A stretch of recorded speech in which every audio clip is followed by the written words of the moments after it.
My daughter Tiffany called me 2 weeks ago. Her voice was sweeter than it had been in years. Dad, you are turning 70, and we want to celebrate you. Come to Los Angeles. Brad and I have a surprise that will change your life. I booked the flight. I packed my best suit. I landed at LAX expecting a party. Instead, I found strangers living in the house I bought. My bank accounts frozen and a plot to put me in a nursing home. But they forgot one thing. I spent 40 years in construction. I know how to demolish a weak foundation. And that is exactly what I was about to do to my own family. Before I tell you how I took them down brick by brick, please hit that like button and subscribe. Let me know in the comments if you have ever had family mistake your kindness for weakness. Now let me tell you how my nightmare began. I stood on the curb at LAX Terminal 4 for exactly 2 hours. The California sun was beating down on my neck, and the smog was already giving me a headache. I checked my watch again. It was a heavy gold piece I bought for myself when I retired from the construction business in Montana. It said 3:30 in the afternoon. My flight had landed at 1. Tiffany had been so specific on the phone. She said, "Dad, just wait at door number 3. Brad will be there in the new Porsche to pick you up. We want you to ride in style." I looked around at the chaos of the airport. Families were hugging. Businessmen were shouting into their phones. Everyone seemed to have a place to go except me. I leaned on my cane not because I needed it to walk, but because my knees were starting to stiffen up from standing on the concrete. I am 70 years old, but I am not frail. I can still lift a bag of cement if I have to. But standing there ignored by the people I raised made me feel older than I ever have. I pulled my phone out of my pocket for the 10th time. I dialed Tiffany again. It went straight to voicemail, just like the last 5 times. I dialed Brad, my son-in-law. It rang and rang until the automated message kicked in. I felt a familiar heat rising in my chest. It was the same feeling I used to get when a subcontractor tried to cut corners on a job site. It was the feeling of being played. I am a practical man. I built my life on blueprints and solid materials. I do not deal in vague promises and waiting games. I decided I was done waiting for a Porsche that was never coming. I opened the rideshare app on my phone. My fingers are a bit thick and calloused, so it took me a moment, but I requested a car. I typed in the address from memory. 42 Elm Street in Sherman Oaks. I knew that address better than my own phone number. I should. I paid $2 million cash for that house 5 years ago. The driver who picked me up was a young kid who wanted to talk about the weather. I just nodded and looked out the window. As we crawled through the traffic on the 405 freeway, I thought about that house. When Tiffany married Brad 10 years ago, I had my doubts. Brad called himself a high-end real estate broker. He wore Italian suits and talked fast, but I noticed he never picked up the check at dinner. When they said they wanted to start a family but couldn't afford a home in a safe neighborhood, I stepped in. I was grieving my late wife, Catherine, and I wanted my daughter to be secure. So I wrote the check. I put the deed in their name because I trusted them. That was my first mistake. We finally pulled onto Elm Street. It is a nice street lined with big trees and manicured lawns, the kind of place where you expect to see tricycles in the driveway and golden retrievers on the porch. My heart rate slowed down a bit. I thought maybe there was just a misunderstanding. Maybe their phones died. Maybe they were inside preparing this big surprise party they promised. The car stopped. I tipped the driver and grabbed my suitcase. I stood on the sidewalk and looked at the house. Something was wrong. My instincts as a builder kicked in immediately. The landscaping was different. Tiffany loved rose bushes. She had planted 20 of them along the front walkway. They were gone, replaced by modern succulents and white gravel. The front door used to be a warm oak color. Now it was painted a stark matte black. I walked up the driveway dragging my suitcase. The silence was heavy.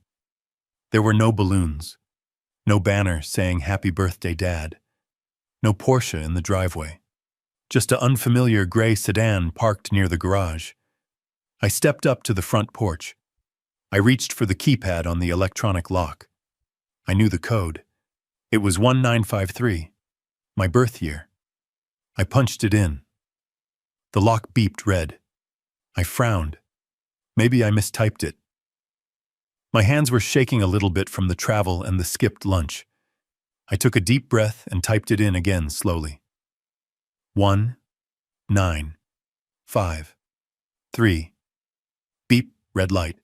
Access denied. A cold feeling started to spread in my stomach. It wasn't fear. It was something sharper. I knocked on the door, hard. 3 solid raps that echoed. I waited. I heard footsteps inside. Heavy footsteps. Not Tiffany's light walk, not Brad's shuffle. The door swung open. A man stood there holding a mug of coffee. He was about 40, wearing a t-shirt and gym shorts. He looked at me with confusion. "Can I help you?" he asked. I looked past him into the foyer. The furniture was all wrong. My wife's antique grandfather clock that I had shipped down here for Tiffany was gone.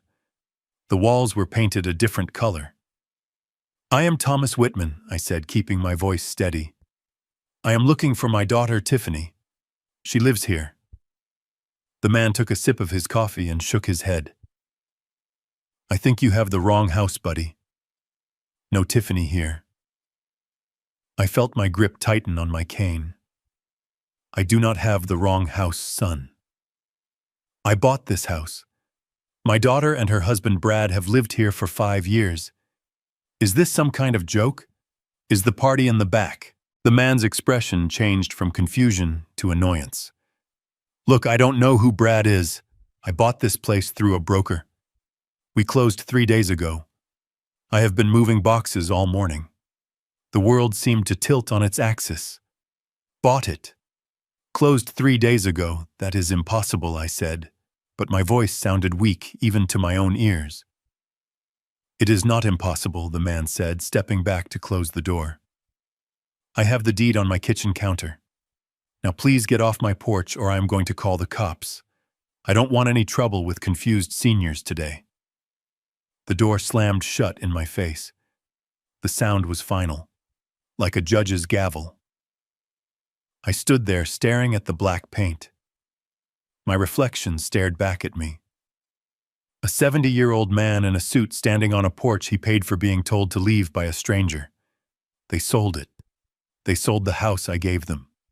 They didn't even tell me. I turned around and walked slowly down the path. My legs felt like lead. The succulents and white gravel mocked me. They had erased every trace of my family before I even arrived. I sat down on my suitcase on the sidewalk. I felt like a fool, a gullible old fool from Montana who thought money could buy loyalty. I took out my phone again. My thumb hovered over Tiffany's name. Suddenly, the phone buzzed in my hand. It startled me. The screen lit up. It was Tiffany. I stared at the screen for a moment before answering. I let the anger build. I wanted to hear her voice. I wanted to hear the lie. "Hello," I said. My voice was gravel. "Dad. Oh my God, Dad, I am so sorry." Tiffany's voice was breathless, high-pitched, and frantic. The reception at the airport was terrible, and my battery died, and Brad got a flat tire on the Porsche. "Are you still at the terminal?" I looked at the house that was no longer hers. "No, Tiffany," I said. "I am not at the terminal. I took a car. I am at the house." There was a silence on the other end. A long, heavy silence. I could hear her breathing hitch. "You are at Elm Street?" she asked. Her voice dropped an octave. "Yes," I said. "A nice man just told me he bought it 3 days ago." "Care to explain why I am standing on the sidewalk of a house I paid for?" I heard muffled voices in the background. She was covering the phone. I heard Brad's voice hissing something. Then she came back on the line. Dad, listen to me. The driver took you to the wrong place. I mean the old place. We forgot to tell you. It is part of the surprise. The surprise, I repeated. Selling my gift was a surprise. No, Dad, you don't understand. She was talking fast now, stumbling over her words. The market was peaking, Dad. Brad is a genius. He sold it at the top. We took the money and we upgraded. We wanted to surprise you for your 70th. We moved to Beverly Hills, Dad. A mansion. We did it for you. We have a guest suite just for you. I listened to her spin the web. I knew construction.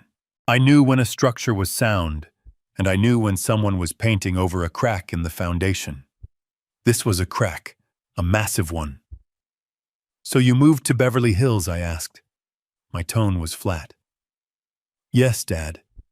It is magnificent. You have to see it. Just get another car.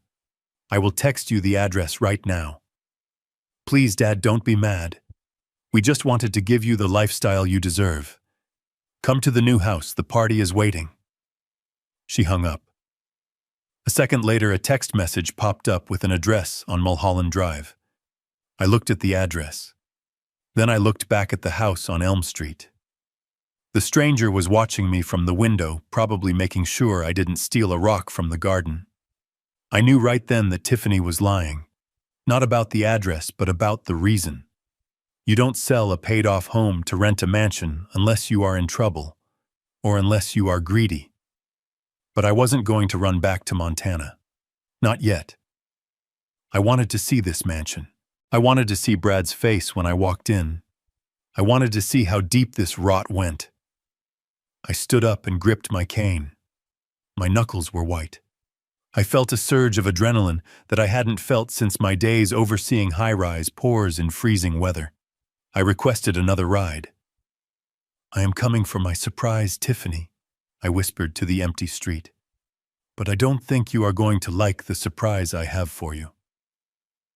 As I waited for the car, I realized something. They didn't see me as Thomas Whitman, the man who built a company from nothing.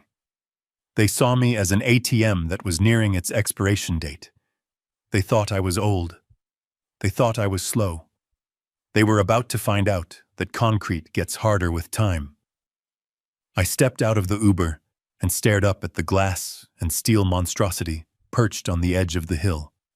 It was impressive in the way a casino is impressive, flashy, expensive, and completely soulless. This was the Beverly Hills mansion my daughter had texted me about. I walked up the driveway, leaning heavily on my cane, not because I needed it, but because it gave me something to grip other than my own fists. The front door swung open before I even reached the steps. There they were. Tiffany and Brad. Dad, you made it! Tiffany squealed. She rushed down the steps, her heels clicking on the stone. She threw her arms around me. She smelled of expensive perfume and Chardonnay. It was a smell I recognized from clients who tried to distract me from budget overruns. Brad followed her wearing a grin that showed too many teeth. Thomas, the man, the myth, the legend, welcome to the new headquarters. He slapped me on the back. I didn't smile. I looked past them into the house. The foyer was enormous with ceilings that seemed to go on forever. But it echoed. It echoed in a way a real home never does. There were no coats on the rack, no mail on the table. The furniture in the living room looked like it had been dropped there by a staging company an hour ago. White leather sofas that had never seen a movie night. A glass coffee table with no fingerprints. It smelled like industrial cleaner and emptiness. So I said, my voice flat. You sold the Sherman Oaks house, the house I bought for you to raise a family in, and you moved here. Brad didn't miss a beat. He gestured grandly at the view of the city lights below.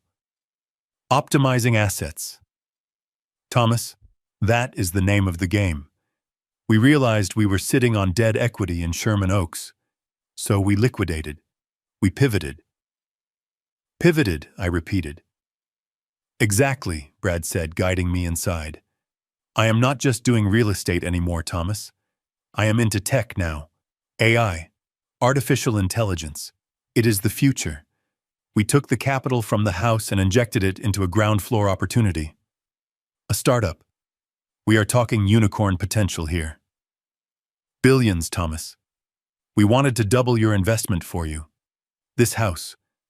This is just temporary housing while we wait for our custom estate in Malibu to be finished.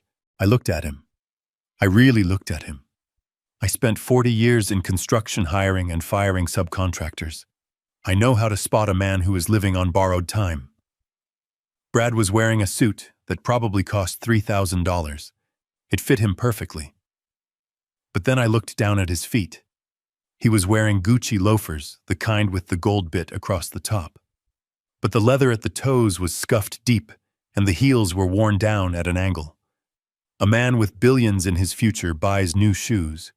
A man who is drowning wears his expensive clothes until they fall apart because he can't afford to replace them. His eyes were darting around the room, never landing on mine for more than a second. He had the nervous energy of a man who knows the inspector is coming, and he used cheap wiring behind the drywall. Invested, I said. So the $2 million from the house sale is in this company. Tied up in equity, Brad said quickly. But the returns? Thomas, the returns are going to be astronomical. I want to see the paperwork, I said. The air in the room seemed to freeze. Tiffany stopped smiling. Brad's hand stiffened on my shoulder. The paperwork, Brad asked, his laugh sounding like a bark. Yes. The sale documents for the house, and the investment contracts for this AI company. If you invested my money, I want to see where it went. Brad stepped back, putting his arm around Tiffany like he was protecting her. Thomas, you just got off a plane. You are tired. We are celebrating. We don't want to bore you with spreadsheets and legal jargon on your first night. This is your birthday week. I am not tired, Brad, I said, leaning on my cane. And I am never bored by money.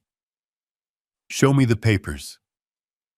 Tomorrow, Dad, Tiffany chimed in, her voice shrill. The office is a mess. We are still unpacking files. Brad will show you everything tomorrow morning. Right, honey, absolutely. Brad exhaled. First thing in the morning. Tonight we drink. We feast. We have a private chef coming in an hour. I didn't believe a word of it. There were no files to unpack because there was no office. But I nodded. I knew when to push and when to wait. Fine, I said. Tomorrow. Just then I heard a noise from the top of the grand staircase. I looked up. Lexi was standing there. My granddaughter. I hadn't seen her in 2 years. She used to be a little firecracker full of energy. The girl on the stairs looked like a ghost. She was 16 now, but she looked frail. She was wearing a baggy sweatshirt that swallowed her frame. Her eyes were huge, dark, and terrified. Lexi, Brad boomed his voice, echoing too loudly in the empty house. Come say hi to Grandpa. She flinched at his voice. I saw it. A tiny, involuntary jerk of her shoulders. She gripped the banister and walked down slowly. Hi, Grandpa, she whispered. She reached the bottom of the stairs and walked over to me. I opened my arms. Come here, kiddo, I said softly. She stepped into my embrace and hugged me. And then she squeezed. She held on to me with a strength that surprised me. I felt her trembling against my chest. It wasn't the excitement of a teenager seeing a relative. It was the shaking of someone who is holding on for dear life. I rubbed her back, feeling her spine through the thick fabric of her sweatshirt. She was too thin. I missed you, she mumbled into my jacket. I missed you too, Lexi, I said. Then I felt it. Her hand moved. She wasn't just hugging me. She was reaching into the front pocket of my suit jacket. It was a quick, desperate movement. I felt a small folded piece of paper slide in next to my reading glasses. She pulled back abruptly, her eyes darting to her father, then back to me. Her look was pleading, silent. Why don't you go wash up for dinner, sweetie? Tiffany said, her tone sharp. We want everything to be perfect for Grandpa. Lexi nodded, keeping her head down. She turned and practically ran back up the stairs, disappearing into the shadows of the second floor. I patted my pocket. I could feel the sharp edge of the note. Brad clapped his hands together. Well, now that the gang is all here, let's get you a drink, Thomas. I have a bottle of scotch that costs more than my first car. He guided me toward the living room. I walked with him, listening to him brag. But my mind wasn't on the scotch. It was on the trembling girl upstairs and the piece of paper burning a hole in my pocket. They weren't just spending my money. They were breaking my family. I gripped my cane. I would wait until they were drunk or asleep to read that note. Because whatever was written on that paper was the real welcome gift, and I had a feeling it was going to be the blueprint for a war. The private chef Brad had bragged about turned out to be a tired-looking woman in a white coat who served us tiny portions of raw fish on square plates. I sat at the head of the long glass dining table feeling like a prop in a play that was going terribly wrong. The dining room was dimly lit by a chandelier that looked like an explosion of crystal shards. It threw jagged shadows across the empty walls. Lexi had not come back down for dinner. Tiffany said she had a headache, but I knew better. The girl was hiding. I could still feel the sharp corner of her note pressing against my ribs through my jacket pocket. It burned there, demanding to be read, but I had to wait. I had to play the part of the happy, oblivious old man. Brad was acting like he had just won the lottery. He kept reaching over to refill my glass with that expensive scotch. "Drink up, Thomas," he said, his voice booming. "This is a celebration. 70 years. That is a milestone. You deserve to relax. You deserve to let go of the reins a little bit." I took small sips, letting the amber liquid coat my tongue, but I didn't swallow much. I watched Brad drink. He wasn't sipping. He was gulping. His face was flushing a deep red, and a line of sweat had appeared on his upper lip despite the air conditioning being cranked down to freezing. Tiffany sat to my right, picking at her food. She looked at me with eyes that were too wide, too bright. She started talking about the cost of living in Los Angeles. She talked about inflation, about the price of gas, about how expensive private schools were for Lexi. It was a performance. I had seen her use this tone when she was a teenager, asking for a new car. It was the poor me routine designed to make me reach for my checkbook. "It is just so hard, Dad." She sighed, taking a long drink of her white wine. "We want to give Lexi the best, but everything is so volatile right now. That is why we are so worried about you up in Montana all alone. The market is crashing, Dad. We just want to make sure your retirement is secure. How much is actually left in your pension fund anyway?" We never really talked about hard numbers. I set my fork down. The question hung in the air. She wasn't asking out of concern. She was taking inventory. She wanted to know exactly how much meat was left on the bone. "Oh, I get by," I said, smiling vaguely. "The ranch takes care of itself mostly. I have enough to keep the lights on." Brad leaned forward, his eyes predatory. "But Thomas, keeping the lights on isn't the same as wealth preservation. You are sitting on land assets. You have liquid capital just rotting in low-yield savings accounts. You need to leverage that. You need aggressive growth." I felt a wave of nausea, and it wasn't from the raw fish. I needed to read that note. I needed to know exactly what I was walking into. "Excuse me," I said, pushing my chair back. "I need to use the restroom. The flight, you know. My bladder isn't what it used to be." "Take your time, Dad," Tiffany said. I walked down the hallway, my cane tapping rhythmically on the marble floor. I found the guest powder room and locked the door behind me. My hands were shaking as I reached into my pocket. I pulled out the crumpled piece of notebook paper. It was torn from a spiral notebook, the kind Lexi used for school. I unfolded it. The handwriting was hurried, scrawled in pencil. "Grandpa, don't sign anything. They sold the house because Brad owes money to bad people. Not banks. Russian loan sharks. They threaten to hurt me if he doesn't pay by Friday. Please be careful. I stared at the words. The paper rattled in my hand. Loan sharks. Russians. This wasn't just greed. This wasn't just a bad investment or a failed startup. My son-in-law had gambled with his life, and now he was trying to use my life savings to buy his way out. And worse, he was using my granddaughter as collateral. A cold fury settled over me. It was colder than the Montana winter. They weren't just thieves. They were monsters. Friday. That was 2 days away. That was why they needed me here now. That was why the house was sold so quickly. They were desperate. I flushed the toilet to make noise and splashed cold water on my face. I looked in the mirror. The eyes staring back at me didn't look 70 anymore. They looked dangerous. I folded the note and hid it inside my sock. I couldn't risk them finding it. I unlocked the door and walked back to the dining room. I made my steps heavier. I let my shoulders slump. I needed them to think I was frail. I needed them to think I was a confused old man who could be led to the slaughter. When I sat back down, the table had been cleared. The raw fish was gone. In its place right in front of me sat a thick blue folder.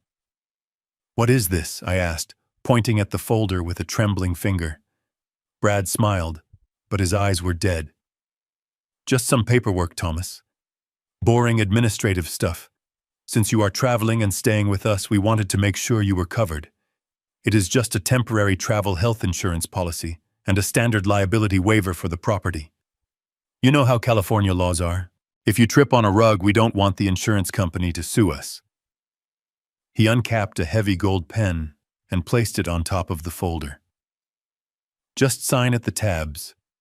We can file it in the morning, and then we never have to think about it again." I looked at the folder. It was thick. Too thick for travel insurance. I knew what a liability waiver looked like. It was 2 pages. This was 50 pages at least. I reached out and opened the cover. The text was small, dense, and filled with legal jargon. I saw the words "power of attorney" buried in the middle of the first paragraph. I saw the words "asset transfer authorization." They weren't even trying to hide it. They were banking on me not reading it. They were banking on me trusting them. I felt Brad's gaze boring into the side of my head. Tiffany was holding her breath. I picked up the pen. It felt heavy. "Well," I said, my voice wavering, "if it keeps me safe, I suppose it is for the best. My eyes are so bad these days. I can barely read this menu, let alone this fine print." Brad let out a breath he had been holding. "Exactly, Thomas. It is just standard boilerplate. Just sign right there on the yellow sticky note." I moved the pen toward the paper. I saw Brad's muscles tense, ready to snatch the document the second the ink hit the page.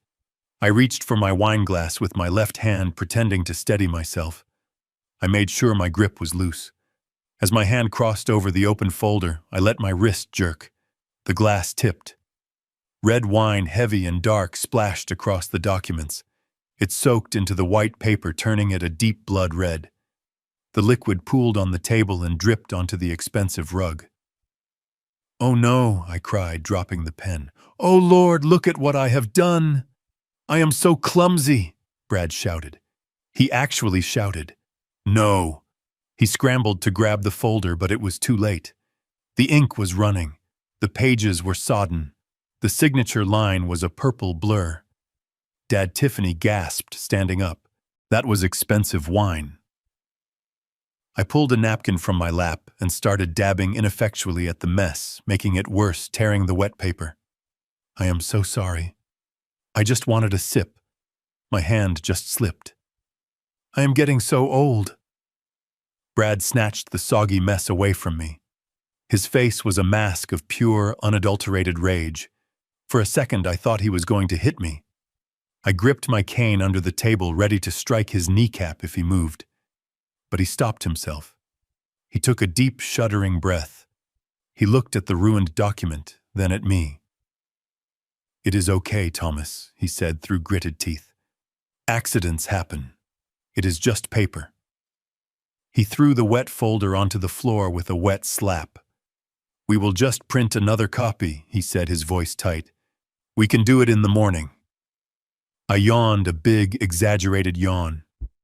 "I think that is best," I said. "I am exhausted. The travel, the excitement, the wine. I think I need to lay down. We can handle business tomorrow when my eyes are fresh." Brad looked like he wanted to scream. He needed that signature tonight. I could smell his desperation, but he couldn't force me. Not yet. "Of course, Thomas," he said. "Get some rest. Big day tomorrow." I limped to the guest room. I closed the door and locked it. I dragged a heavy armchair in front of the door. I didn't trust the lock. I lay down on the bed, fully clothed, clutching my cane. I stared at the ceiling, listening. The house was quiet for a long time. Then around midnight, I heard it. The sound of glass shattering. It came from the study down the hall. I heard a heavy thud like a fist hitting a desk. Then I heard Brad's voice, muffled by the walls but clear enough to make out the venom. "You said he would sign Tiffany. You said he was a pushover." I heard Tiffany sobbing. "He is old, Brad. He is clumsy. He didn't mean it." "I don't care if he meant it," Brad roared. The Russians called again. "If I don't have control of his accounts by noon tomorrow, they are going to start breaking fingers. I need that signature." There was another crash. "Damn old man," Brad hissed. "Damn old senile fool. I need that signature before tomorrow or we are all dead." I lay in the dark, my hand tightening on the handle of my cane. They thought I was the prey. They thought I was trapped in here with them. But as I listened to their panic, I realized something. They were the ones who were trapped. They were trapped by their greed and their lies. And tomorrow morning, when the sun came up, I wasn't going to be the clumsy old man anymore. I was going to be the demolition crew, and I was going to bring this whole house of cards down on top of them. I woke up at 6 in the morning. My body clock was still set to Montana time, and 40 years of waking up before the crew arrived on site. The house was silent. The air conditioning hummed with a low mechanical drone that covered up the absence of life in this place. I didn't leave my room immediately. I waited. I listened. Around 8 o'clock I heard movement. Heavy footsteps pacing back and forth in the hallway. Then the front door opened and slammed shut. I went to the window and peeked through the blinds. Brad was marching toward his car. He was on the phone, gesturing wildly, his face twisted into a knot of stress. He wasn't going to meet investors. I knew that look. That was the look of a man going to beg for his life. He got into the car and peeled out of the driveway, tires screeching on the asphalt. Tiffany wouldn't be up for hours. She had finished 2 bottles of wine by herself last night. This was my window. I dressed quickly, putting on my sturdy boots. I grabbed my cane not for walking, but because it had a heavy brass head that could break a lock if necessary. I walked down the hallway to the study. This was the room Brad had forbidden me from entering, saying it was too messy with sensitive documents. The door was locked. Of course it was. I inspected the handle. It was a standard interior privacy lock, the kind you open with a pin if you lose the key. But I didn't have a pin. I had something better. I reached into my pocket and pulled out a thin, flat piece of metal I had salvaged from a broken picture frame in the guest room earlier that morning. In my line of work, you learn that locks keep honest people out, but they are just suggestions to a man who knows how things are built. I slid the metal into the jamb and worked it. I felt the mechanism catch. I applied pressure, gentle but firm, just like setting a tile. Click. The door swung open. I stepped inside and closed it softly behind me. The room smelled different than the rest of the house. It smelled of stale sweat, old fast food, and fear. The curtains were drawn tight, blocking out the California sun. The desk in the center of the room was a disaster zone. Papers were piled in chaotic heaps. Empty coffee cups were growing mold. This wasn't the workspace of a tech genius. It was the bunker of a desperate man. I went straight to the desk. The top drawers were filled with unpaid bills. Notices from the electric company, the water company, the car leasing agency. Final notice was stamped on almost every envelope in red ink. They weren't just broke. They were drowning. I tried the bottom drawer. It was locked. This one had a real lock, a steel cylinder. I looked around the room. I didn't have time to pick it. I wedged the tip of my cane into the gap above the drawer and leveraged my weight. The cheap wood cracked. The lock held, but the wood around it gave way. I pulled the drawer open with a shower of splinters. Inside, there were no blueprints for an AI startup. There were no investment prospectuses. There was a stack of printouts from offshore websites. I picked them up and started reading. My stomach turned. Crypto bet. Lucky coin casino. High-stakes poker online. Page after page of losses. $10,000. $50,000. $100,000. I did the math in my head quickly. The total was staggering. $4 million. Brad hadn't invested the money from the Sherman Oaks house. He had gambled it away. He had bet my gift on digital coins and virtual cards, and he had lost every single dime. But underneath the gambling records, there was a manila envelope.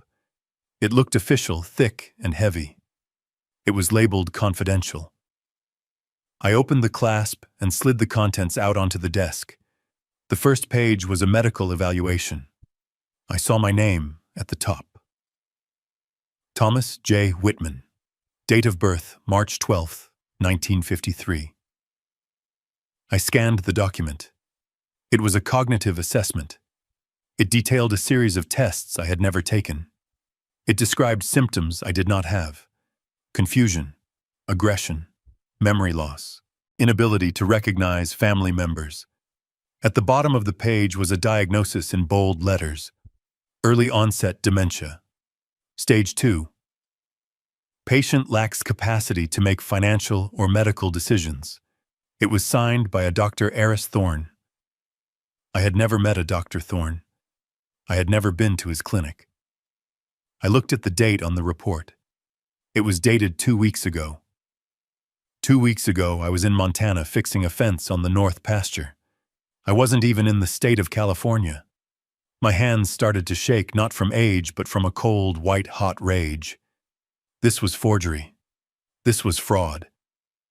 Then I saw the second document clipped to the back of the medical report. It was a legal filing, a petition for emergency conservatorship. It all clicked into place. The puzzle pieces slammed together with a violent clarity. The paperwork Brad tried to make me sign last night wasn't insurance. It was a power of attorney. If I had signed that paper, they would have attached this fake medical report to it. They would have gone to a judge and said, "Look, Thomas voluntarily signed over control because he knows he is sick. Here is the doctor's note proving he is incompetent." They weren't just trying to steal my money. They were trying to erase me. They were going to declare me legally dead while I was still breathing. They would put me in a home, medicate me until I drooled, and drain my accounts dry to pay off the Russians. I felt a wave of nausea so strong I had to grip the edge of the desk to stay standing. My own daughter. The girl I taught to ride a bike. The girl I held when she scraped her knee. She was part of this. She had to be. You don't forge a medical history without knowing the end game. I looked at the date on the conservatorship application. It was filled out, ready to be filed. They just needed my signature on the power of attorney to make it uncontestable. That was why Brad was so desperate. That was why he broke the glass last night. Without my signature, this fake medical report was just a piece of paper. With my signature, it was a prison sentence. I took out my phone and snapped photos of everything: the gambling debts, the fake medical report, the doctor's signature, the conservatorship papers. I made sure the images were clear. I uploaded them immediately to the cloud, just like my lawyer back home had taught me. I was about to put the papers back when I heard it. The hum of an engine. It was growing louder, getting closer. I froze. I knew the sound of that engine. It was the rental car Brad was driving while the Porsche was supposedly in the shop. He was back. He was back hours earlier than I expected. I heard the garage door rumble open. The vibration traveled through the floorboards. Panic flared in my chest, but I shoved it down. I didn't have time for panic. I had 30 seconds, maybe less, before he walked through the front door. I shoved the papers back into the manila envelope. I tried to arrange them in the same order I found them. My hands felt thick and clumsy. I placed the envelope back at the bottom of the drawer. I piled the gambling records on top of it. I tried to close the drawer, but it jammed. The wood I had splintered was catching on the frame. I heard the car door slam. I heard Brad's footsteps on the concrete of the garage. He was moving fast, angry. I shoved the drawer with my hip. It groaned and slid shut, but it didn't sit flush. It was crooked. The damage was visible if you looked closely. I looked around the desk. I grabbed a stack of unpaid bills and scattered them on the floor in front of the drawer as if they had fallen. It was a flimsy cover, but it might hide the splintered wood for a moment. I stepped back and scanned the room. The chair. I had moved the chair. I pushed it back into place. I heard the key in the front door lock. The tumblers clicked. I grabbed my cane and moved toward the door of the study. I had to get out. If he found me in here with the evidence of his crimes, he might do something desperate. A man who owes $4 million to the mob doesn't have limits. I stepped into the hallway and pulled the study door closed just as the front door swung open. Brad walked in. He looked disheveled. His tie was loose and his hair was a mess. He looked like a man who had been yelled at and threatened. He looked up and saw me standing in the hallway. I was 10 feet away from the study door, leaning on my cane, looking for all the world like a confused old man wandering his daughter's house. "Thomas," he said, stopping in his tracks. His eyes narrowed. "What are you doing up?" I forced a smile. A confused, sleepy smile. "I was just looking for the kitchen, Brad. I wanted some coffee, but I got turned around. This house is so big. It is like a maze." Brad stared at me. His gaze flicked to the door behind me, then back to my face. He was assessing me. He was looking for guilt. He was looking to see if the mask had slipped. I held his gaze. I let my hand tremble on the cane. I made my eyes look slightly vacant. "The kitchen," he said slowly. "It is the other way, Thomas. Down the hall to the left." "Oh," I said, tapping my head. "Right. Of course, silly me. My memory isn't what it used to be." I shuffled past him toward the kitchen. I felt his eyes boring into my back. I expected him to grab me. I expected him to shout. But he didn't. He let out a disgusted sigh. "Jesus," he muttered under his breath. "Useless old baggage." I kept walking. I didn't look back. But inside my heart was pounding a war rhythm. He thought I was baggage. He thought I was broken. He didn't know that I had just stolen the blueprints to his destruction, and I was going to use them to bury him.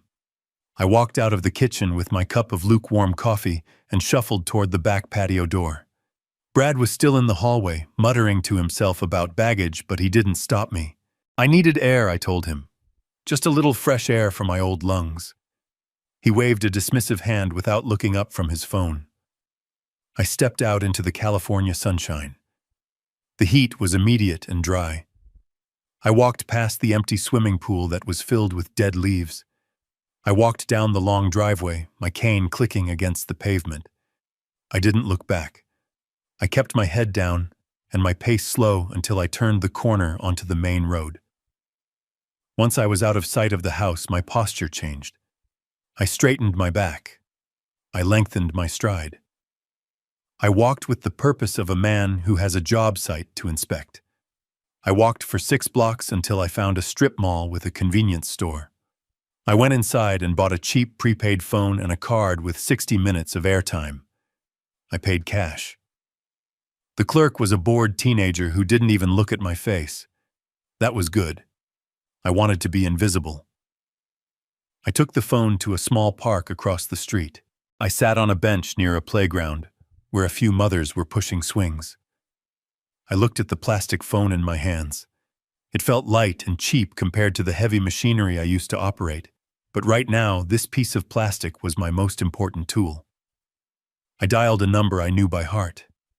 It was the direct line to Sarah Jenkins, my attorney back in Montana. Sarah was tough as nails. She handled my contracts when I was building high-rises, and she handled my estate planning after Catherine died.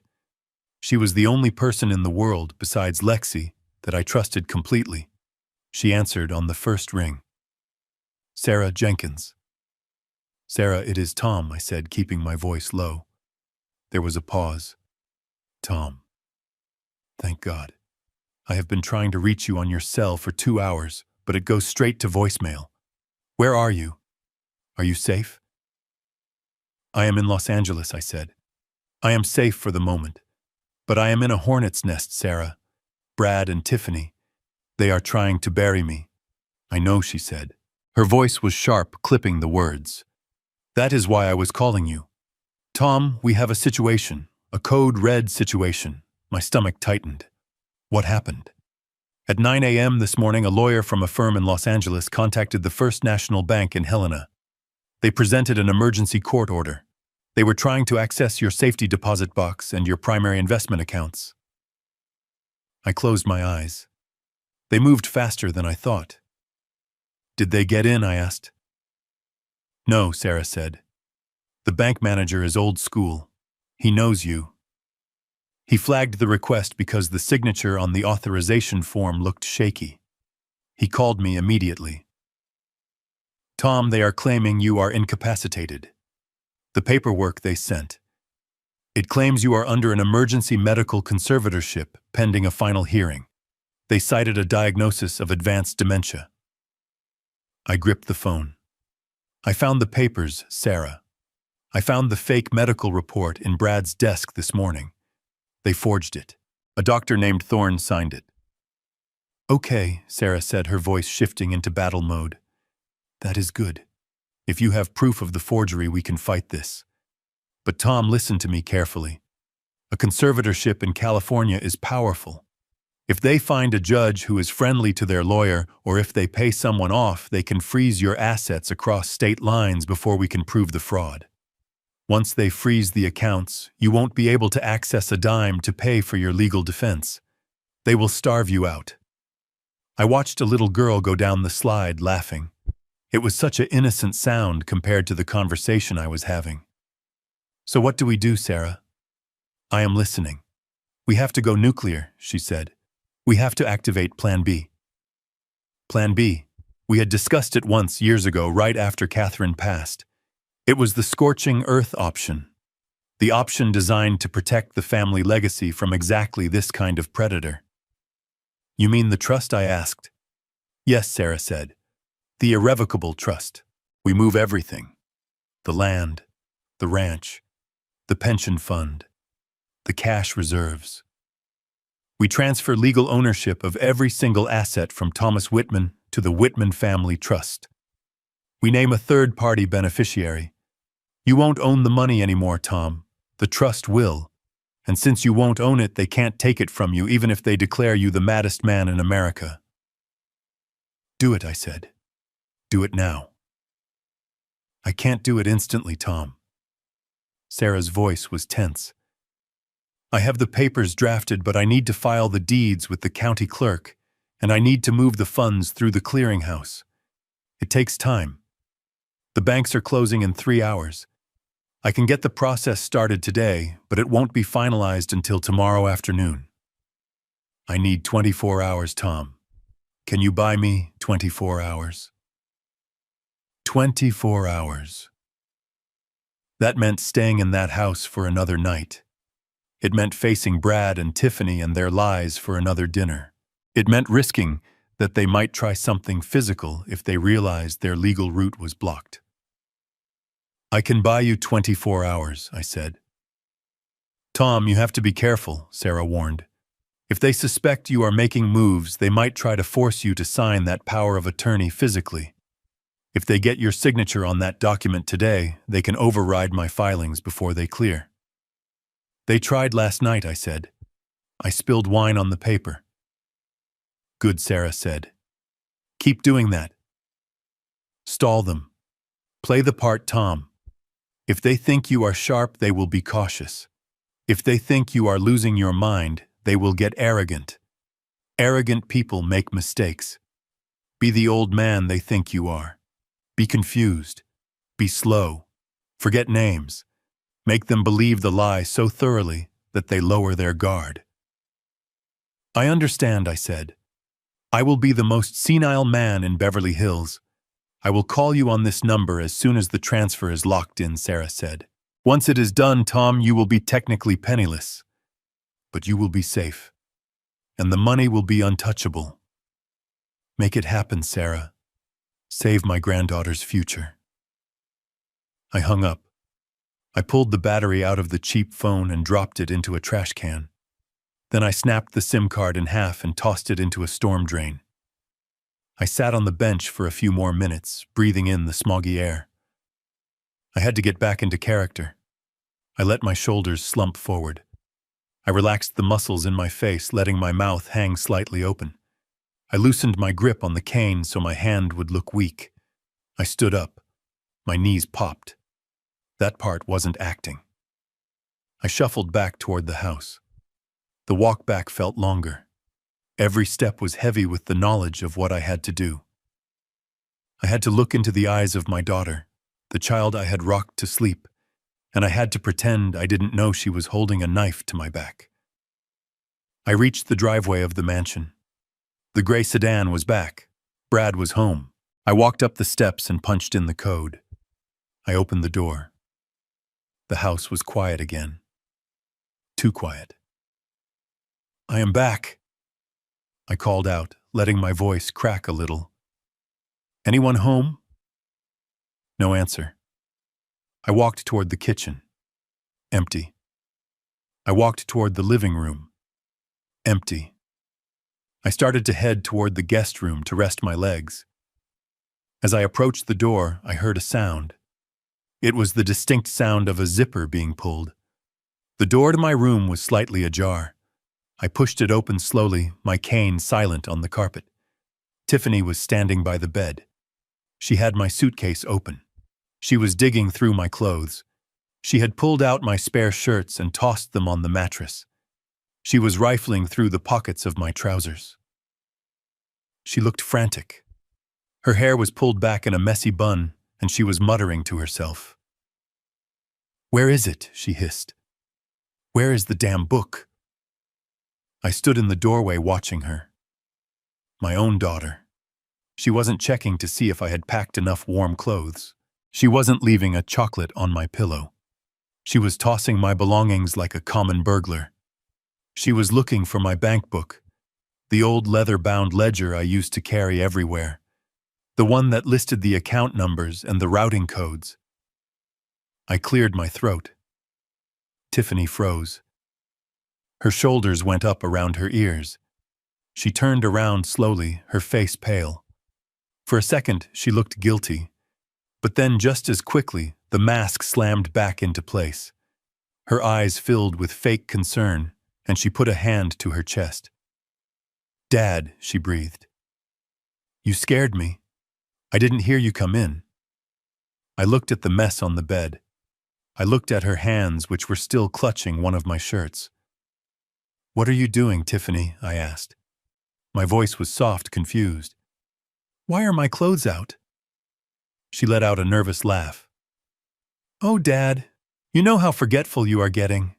I wanted to make sure you had clean socks for the party tomorrow. I was just going to do a load of laundry for you. You packed such old things, Dad. Some of these shirts have holes in them." I looked at the shirt in her hand. It was a Brooks Brothers shirt I bought last month. It was brand new. "Laundry," I repeated. "That is nice of you, honey." I walked over to the bed, and gently took the shirt from her hand. I started folding it slowly, clumsily. "I went for a walk," I said. "I got lost. I couldn't remember the street name. A nice young man pointed me back here. I think I need a nap, Tiffany. My head feels so fuzzy today." Tiffany watched me. She was analyzing me. She was looking for a sign that I knew what she was doing. But all she saw was an old man folding a shirt with shaking hands. The tension drained out of her shoulders. She bought it. "Of course, Dad," she said, patting my arm. "You rest. You have had a big week. Sleep as long as you want." She backed out of the room, her eyes still scanning the suitcase one last time. "I will close the door," she said. When the latch clicked shut, I didn't move. I stood there holding my shirt. I felt a single tear roll down my cheek. It wasn't from sadness. It was from the sheer finality of it. She had chosen her side. She was looking for the keys to the vault so she could hand them to her husband. I finished folding the shirt and placed it back in the suitcase. "Sleep well, Tiffany," I whispered to the empty room. "Because tomorrow you are going to wake up in a nightmare." I sat on the edge of the bed and watched my daughter Tiffany holding the old leather-bound bankbook I had hidden in the lining of my suitcase. Her hands were trembling, but not from fear. It was from the thrill of discovery. She flipped through the pages, staring at the numbers. Her eyes were darting back and forth, calculating. She was seeing freedom. She was seeing paid debts. She was seeing the end of the Russians and the beginning of her new life, funded by my sweat and blood. She looked up at me. The mask of the concerned daughter slid back into place, but it was crooked now. I could see the greed peeking out from the edges. Tears welled up in her eyes instantly. She was always good at crying on cue. I remember when she was 16 and crashed my truck, she cried just like this. I forgave her then. I wasn't going to forgive her now. "Dad," she sniffled, clutching the book to her chest like a holy relic. "I am so sorry I went through your things. I was just looking for your laundry, I swear. But then I saw this, and I just crumbled. Do you have any idea how hard it has been for us?" I looked at her. She was wearing diamond earrings that probably cost $5,000. Her manicure was fresh, but she was talking about hardship. "Tell me, Tiffany," I said, my voice soft and raspy. "Tell me how hard it is."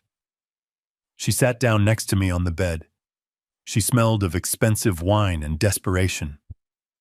"Oh, Dad, it is a nightmare." The market turned on Brad.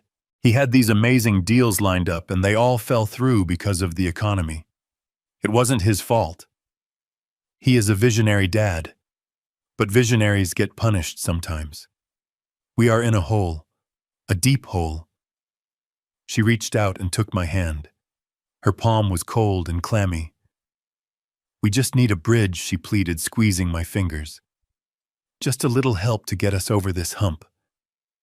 Brad says if we can just access some liquidity, we can pay off the urgent creditors and get back on top. We will pay you back, Dad. With interest. Double the interest. We just need you to sign that power of attorney tomorrow.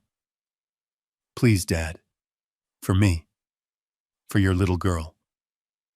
I looked at her face. It was the same face that used to look up at me when I read her bedtime stories. It was the same face that smiled at me on her wedding day. But there was something missing behind the eyes. There was no soul there anymore. Just hunger. I pulled my hand away gently. I needed to ask one question. I needed to hear the answer, even though I already knew what it was going to be. It was the final test. The nail in the coffin of our relationship. "Tiffany," I said, looking directly into her wet eyes. "I have worked for 50 years for that money. I broke my back. I missed weekends. I saved every penny so I wouldn't be a burden to anyone when I got old." I paused. The room was silent except for the hum of the air conditioner. If I say no, Tiffany, If I tell you that I need this money for my own care, if I tell you that I cannot give it to Brad, what happens then? Am I still your father? Do you still love me if the answer is no? Or am I just a checkbook to you? Tiffany went still. The tears stopped flowing as if someone had turned off a faucet. Her face hardened. The muscles in her jaw bunched tight. She looked down at the bank book in her lap, then back up at me. The sweetness was gone. The concern was gone. What replaced it was a cold, ugly rage that made her look 10 years older. "Are you serious, Dad?" she spat. Her voice was low and venomous. "Are you actually going to sit there and lecture me about hard work while you sit on millions?" She stood up abruptly, pacing the small room. "You are selfish," she hissed, pointing a manicured finger at me. "You have always been selfish. Mom is dead, Dad. She is gone. Who are you saving this money for? You are 70 years old. You have one foot in the grave. What are you going to do by a yacht? You are going to die soon anyway, and you are going to leave it all behind. Why make us suffer now when you won't even need it?" The words hit me like physical blows. Selfish. One foot in the grave. "Tiffany." I started, but she cut me off. "No, you listen to me, old man." She leaned in close, her face inches from mine. I could smell the wine on her breath. "I am done begging. Brad is done begging. We tried to be nice. We tried to give you the fancy party and the guest suite. But if you want to play hardball, we can play hardball." She straightened up and smoothed her skirt. Her eyes were flat and cruel. "If you don't sign that paper tomorrow night, if you don't give us control of those accounts, I am not going to take care of you anymore. You think you can live here? Forget it. You think you can go back to Montana? Good luck managing that ranch when you can barely walk." She paused, letting the threat hang in the air. "I have power of attorney over your medical decisions, Dad. Or I will soon. And if you don't cooperate, I will have you declared incompetent so fast your head will spin. And I won't put you in a nice facility like Sunrise Gardens. No. I will find the cheapest state-run hole in the wall I can find. A place where the nurses steal your teeth and the hallways smell like urine and bleach. I will dump you there, and I will never visit you again. You will die alone in a bed with bed sores and strangers, and you will wonder why you didn't just help your family when you had the chance." There it was, the truth, naked and ugly. My heart felt like it was cracking open. This was the girl I carried on my shoulders. This was the girl I protected from the world. Now she was the one threatening to bury me alive. The pain was blinding. It was worse than any injury I had ever sustained on a construction site. It was a betrayal so deep it made it hard to breathe. But I forced myself to breathe. I forced myself to look at her not with anger, but with fear. I had to sell the performance. I had to make her believe she had won. I had to buy those 24 hours for Sarah. I let my lower lip tremble. I let my shoulders collapse. I made myself look small and pathetic. "No," I whispered, my voice shaking. "Not a home, Tiffany, please. Not a state home. I promise I will be good. I didn't mean to be selfish. I am just scared." Tiffany watched me crumble. A slow, satisfied smile spread across her face. It was the smile of a predator that has just clamped its jaws around the neck of a wounded animal. "That is better, Dad," she said, her voice turning sickly sweet again. "See? Was that so hard? We just want what is best for everyone." She walked over and patted my cheek. It felt like a slap. "You sign the papers tomorrow night at the party," she said, "in front of everyone. You make a little speech about how much you trust Brad, and then you can stay here in the guest room. We will take care of you, as long as you are a good boy." She tucked the bank book under her arm. "I will hold on to this for safekeeping," she said. "Get some sleep, Dad. You have a big performance tomorrow." She turned and walked out of the room. I heard the lock click from the outside. She had locked me in. I sat there in the silence. The tears that fell from my eyes were real. I cried for the daughter I had lost. I cried for the memory of Catherine, who would have been heartbroken to see this. But as the tears dried, a cold resolve settled in my bones. She thought she had broken me. She thought fear had won. She didn't know that she had just freed me. By showing me her true face, she had killed the last bit of hesitation in my heart. I wasn't her father anymore. I was her executioner. And tomorrow night at her fancy party, I was going to drop the blade. I waited 2 hours until the house was dead silent. Tiffany thought a simple privacy lock would keep me contained. She forgot that I spent 40 years installing doors, and I knew exactly how to take one apart without making a sound. I used the flat piece of metal from my pocket to pop the hinge pins. I lifted the door out of the frame and set it gently against the wall. I slipped out into the hallway, my boots in my hand, moving like a ghost in the house that was supposed to be my prison. I climbed out through the kitchen window, which had a faulty latch I had noticed earlier. I dropped into the bushes and walked 3 blocks before calling a cab. I told the driver to take me to a 24-hour diner on Wilshire Boulevard. It was a place Sarah had texted me about, a safe, neutral ground where I would meet her contact. The diner smelled of old fryer oil and black coffee. It was 1 in the morning, and the place was mostly empty except for a few truck drivers and a couple of college kids. I spotted the man immediately. He was sitting in the back booth nursing a glass of iced tea. He looked like a block of granite that had been left out in the rain. He wore a cheap leather jacket and had eyes that scanned the room constantly. I slid into the booth opposite him. "You must be Mike," I said. He nodded once. He didn't smile. "You must be Tom. Sarah told me you are in a tight spot." She wired the retainer. "I have been busy." He pushed a thick manila envelope across the sticky table. It looked heavy. I opened it. Inside were photographs. High-resolution, grainy surveillance shots, but clear enough to break a father's heart all over again. The first few photos showed Brad. He was at a poolside bar at a hotel in Santa Monica. He wasn't meeting investors. He was with a woman. She was young blonde and wearing very little clothing. They were kissing. In another shot, he was handing her a thick stack of cash. "My son-in-law," said my voice flat. Mike took a sip of his tea. "It gets worse, Tom. Keep looking." I flipped to the next set of photos. These were taken inside a coffee shop. It was Tiffany. She was sitting across from the same blonde woman. They weren't fighting. They were talking. Tiffany was writing a check. "She knows," Mike said. His voice was low, gravelly.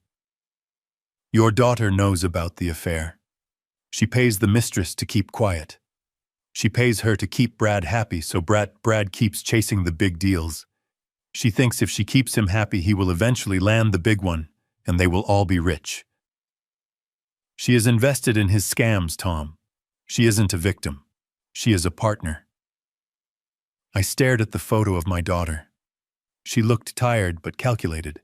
She had sold her self-respect for a chance at a lifestyle she couldn't afford. It made me feel sick. "Is that all?" I asked, hoping it was. "No," Mike said. "That is just the domestic drama. This is the part that is going to get you killed if you are not careful." He pulled a document out of his jacket pocket. It was a copy of a property deed. It was for the mansion in Beverly Hills, the one we were sleeping in. "Brad told you they were renting, right?" Mike asked. I nodded. "He lied," Mike said. "But he didn't buy it either. He forged a deed. He created a fake title transfer showing that a shell company he owns bought the property 2 months ago. Then he took that fake deed to a private lender in Koreatown. Not a bank, Tom. A loan shark operation run by the Russian mob. He used the house he doesn't own as collateral for a $4 million short-term loan." I felt the blood drain from my face. He mortgaged a house he doesn't own. Exactly, Mike said. And the loan is due on Friday. That is tomorrow. He spent the money, Tom. He gambled it. He spent it on the girl. He spent it keeping up appearances. He doesn't have it. When he defaults tomorrow, the Russians are going to come for the house. They are going to find out the deed is fake. And when they realize they can't take the house, they are going to take the next best thing.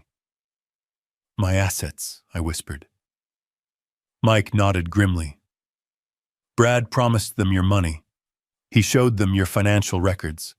He told them his rich father-in-law was coming to town to sign over power of attorney. He guaranteed them that by Friday night he would have access to your accounts to pay them back with interest. If you sign that paper tomorrow night, Tom, the money won't go to a bank. It will be wired directly to an offshore account controlled by the mob. And once it is gone, it is gone.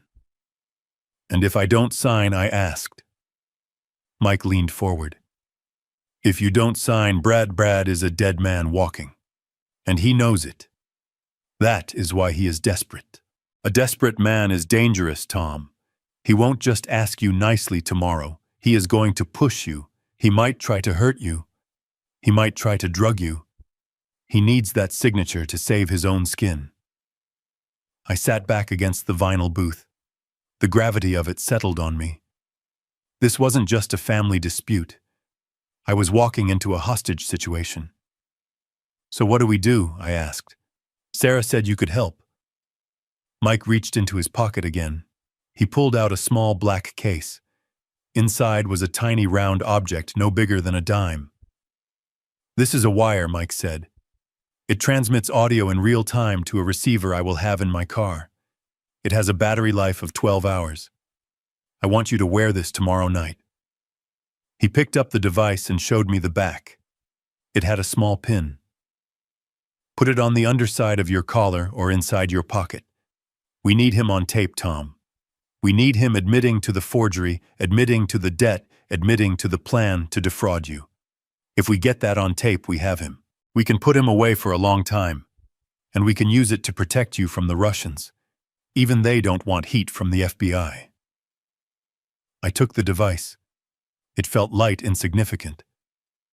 But it was my shield. I pinned it to the inside of my shirt pocket. Is it on? I asked. It is voice-activated, Mike said. It is listening right now. He stood up and threw a $20 bill on the table. You need to get back before they wake up, Mike said. Go back through the window. Put the door back on the hinges. Act like you never left. Be the scared old man one last time. I stood up too, gripping my cane. I am not scared, Mike, I said. I am angry. Good, Mike said, cracking a rare, grim smile. Anger keeps you sharp. Just don't blow your cover. Wait for the party. Wait for him to make his move. He put a hand on my shoulder. I will be parked down the street in a black van, Mike said. I will have 2 off-duty LAPD officers with me. We will be listening to every word. When you give the signal, we come in. What is the signal? I asked. Mike looked me in the eye. You will know when it is time. Just say it loud and clear. Mr. Tom, he added, his voice serious. Tomorrow night is going to be a bloodbath. They are going to throw everything at you. Emotional manipulation, threats, maybe even violence. You have to stand your ground. I thought about Tiffany rifling through my suitcase. I thought about Lexi trembling in my arms. I thought about the house I built with my own hands being sold to pay for a con man's mistakes. Let them try, I said. I have dealt with wolves before, Mike. I usually end up wearing their fur. Mike nodded and walked out of the diner, disappearing into the night. I took a deep breath and followed him. I had to get back to the mansion. I had to put the door back on the hinges. I had to sleep in the bed of my enemies one last time. But I wasn't the victim anymore. I was the bait. And the trap was set. I managed to slip back into the guest room through the window and replace the door pins just before sunrise. I slept for 2 hours, not because I was tired, but because I needed my eyes to look puffy and confused when I emerged. I spent the rest of the day in the room, refusing lunch, claiming my stomach was upset. I needed them to feel in control. I needed them to think I was fading. When evening came, Brad knocked on my door. He didn't wait for an answer. He just barged in. He was wearing a fresh suit, but he looked wired. His eyes were bloodshot. "Thomas," he said, his voice too loud. "We have guests. Some friends of mine stopped by to wish you a happy early birthday. Come have dinner." I sat up slowly, letting my hand tremble as I reached for my cane. "Friends?" I asked, my voice cracking. "I don't know any friends here, Brad. I just want to rest." Brad grabbed my arm. His grip was tight, bordering on painful. "You need to eat, Thomas. You are getting weak. Come on. These are important people. They want to meet the patriarch." He practically dragged me to the dining room. The table was set for 5. Tiffany was there, looking pale and anxious. But it was the 2 strangers sitting opposite her that made my hackles rise. One was a man with a sharp nose and slicked back hair, wearing a suit that cost more than my truck. He had a briefcase next to his chair. Brad introduced him as Mr. Sterling, a family attorney. The other man was older, with a beard and thick glasses. He wore a tweed jacket. Brad introduced him as Dr. Aris. I felt a jolt of recognition. Aris.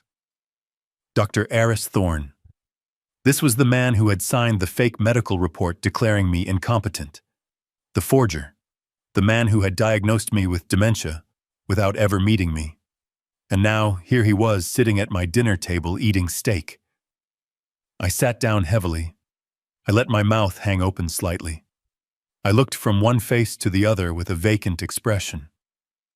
"Who are these men, Tiffany?" I asked, my voice slurring just a bit. "Why are they eating our food?" Dr. Aris smiled.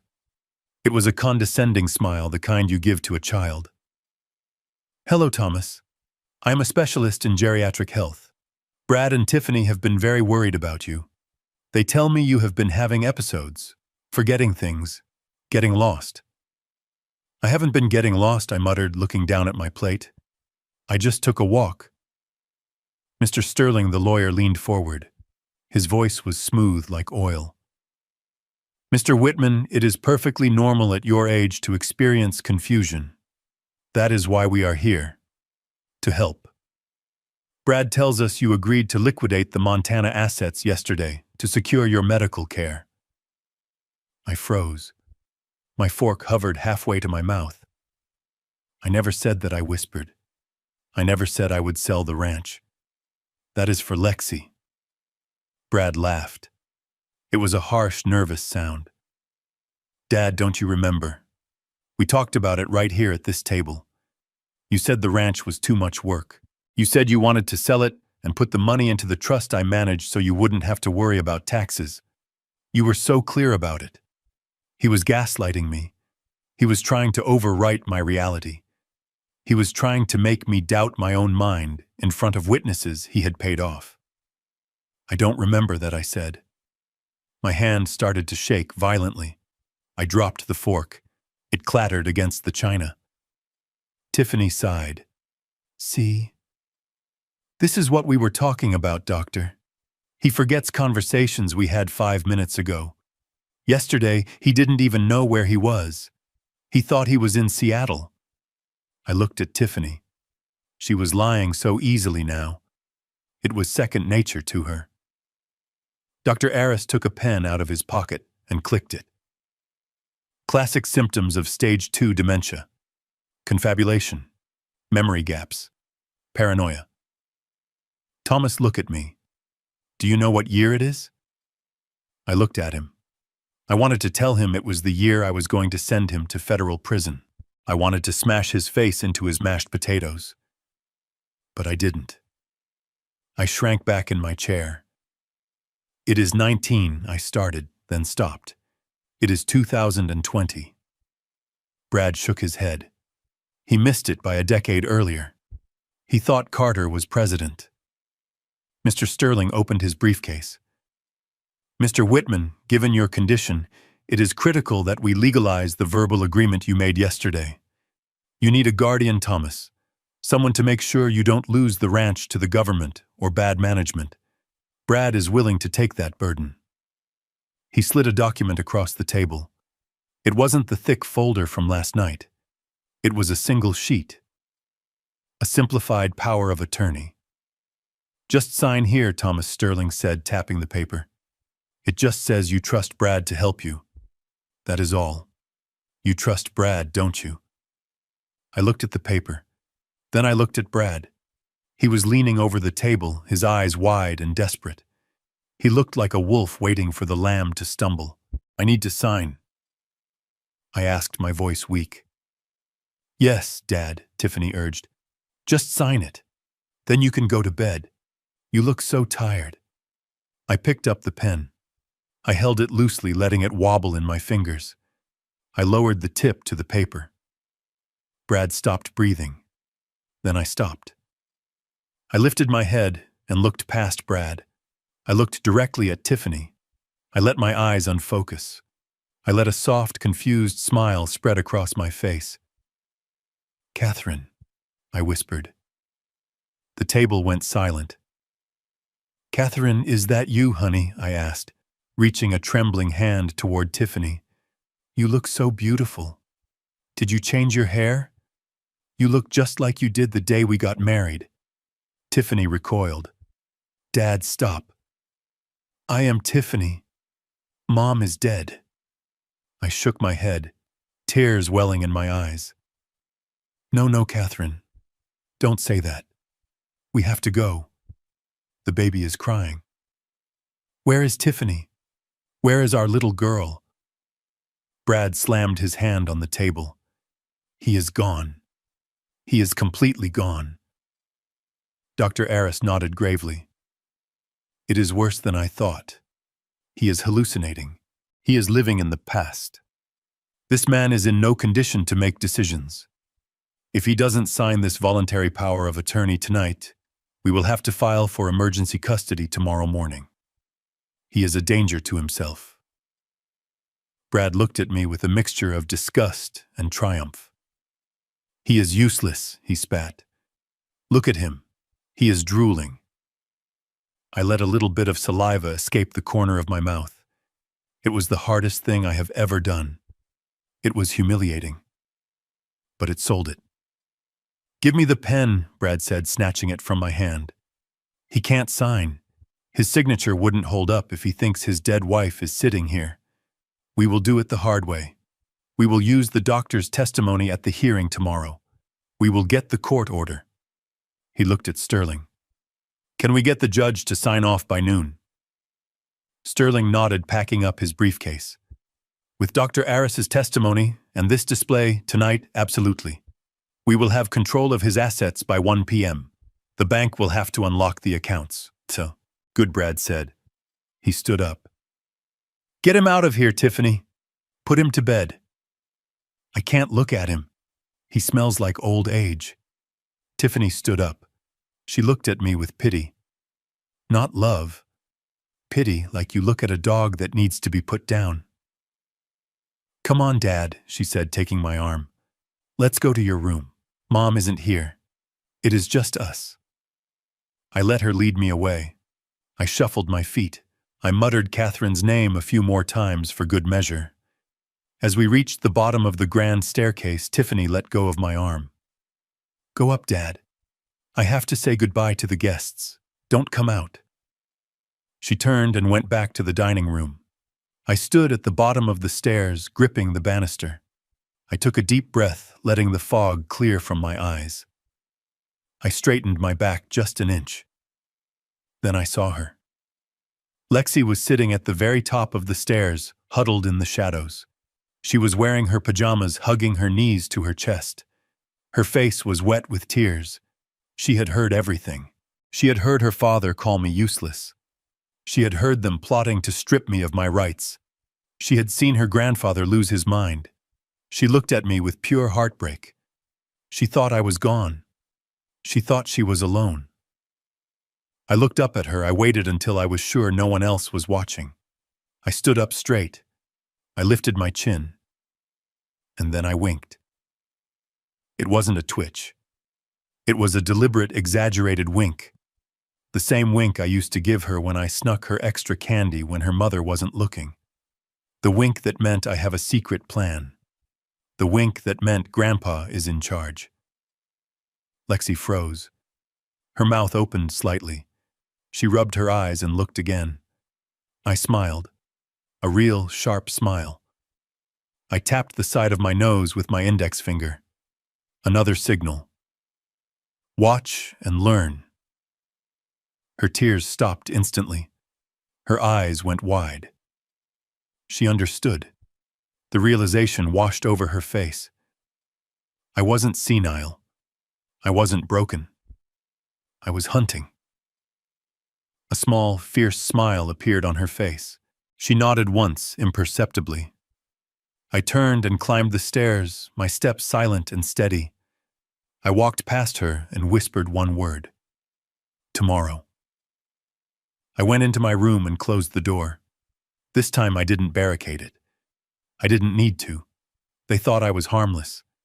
They thought the lion had lost his teeth. I sat on the bed and checked the small device pinned to my collar.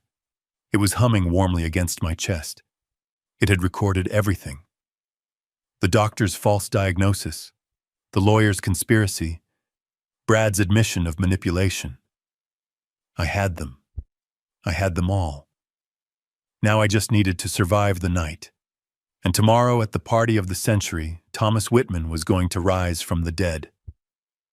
The party started at 7, but the sharks had been circling since 6:30. I stood in the corner of the grand living room, leaning on my cane, watching them arrive. Brad had really outdone himself. He had turned the rental mansion into a nightclub. There were servers passing around trays of champagne and hors d'oeuvres that looked too pretty to eat. A jazz band was playing in the corner, but they were playing too loud, covering up the nervous energy that vibrated through the room. I looked at the guests. I didn't recognize a single soul. There were no old friends from Montana, no neighbors, no extended family. These were strangers, but I knew exactly who they were. I saw men in expensive suits with dead eyes standing in tight circles, speaking in hushed tones. They weren't drinking the champagne. They were watching Brad. They were the creditors. The Russians Mike had warned me about. They were here to collect, and I was the payout. Then there were Tiffany's friends. Women who looked like copies of each other with frozen foreheads and lips that didn't quite move when they smiled. They were cooing over the decor, unaware that everything around them was mortgaged to the hilt. Brad was bouncing around the room like a pinball. He was sweating through his third shirt of the day. Every time he laughed, it sounded like a scream. He kept clapping men on the back, guiding them toward the open bar, trying to keep everyone happy until the main event. Tiffany found me in my corner. She was wearing a red dress that was too tight and too bright. She linked her arm through mine, and her grip was iron. "Dad, smile," she hissed through her teeth. "Everyone is looking. You look like you are at a funeral." "I am not at a funeral, Tiffany," I said, keeping my voice low and shaky. "I am just overwhelmed. So many people. I don't know anyone." "You don't need to know them," she said, pulling me toward the center of the room. "They know you.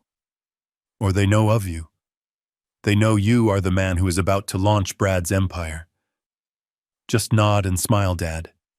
And remember what we talked about. Be a good boy."